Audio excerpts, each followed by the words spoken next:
एक दिन गुरुकुल के सभी शिष्य आपस में इस बात पर चर्चा करने लगे कि इस संसार की सबसे शक्तिशाली वस्तु कौन सी है।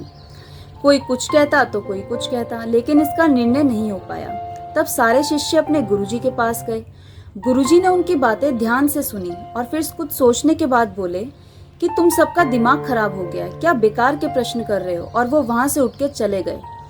गुरुजी से इस व्यवहार की उम्मीद किसी भी शिष्य को नहीं थी, तो सारे शिष्य क्रोधित हो गए और गुरुजी के जाने के बाद उनकी आलोचना करने लगे।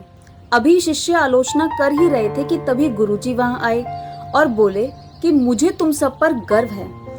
तुम अपना एक भी क्षण बर्बाद नहीं करते हो। इस अवकाश के टाइम पर भी तुम ज्ञान की चर्चा करते हो। जब सारे शिष्यों ने गुरुजी के मुंह से अपनी प्रशंसा सुनी तो सारे खिल उठे, सारे खुश हो गए। तब गुरुजी ने उन्हें समझाते हुए कहा कि आज तुम्हें मेरा व्यवहार कुछ अजीब सा नहीं लगा। मैंने एक्चुअली ऐसा व्यवहार तुम सबको तुम्हारे प्रश्न का उत्तर देने के लिए किया। तब उन्होंने समझाया कि देखो, जब तुमने मुझसे एक प्रश्न पूछा और मैंने जब तुमको उस प्रश्न के बदले भला बुरा कहा तो तुम सब गुस्सा हो गए और मेरी आलोचना करने लगे। लेकिन जब मैंने तुम्हारी प्रशंसा की तो तुम सब खुश हो गए।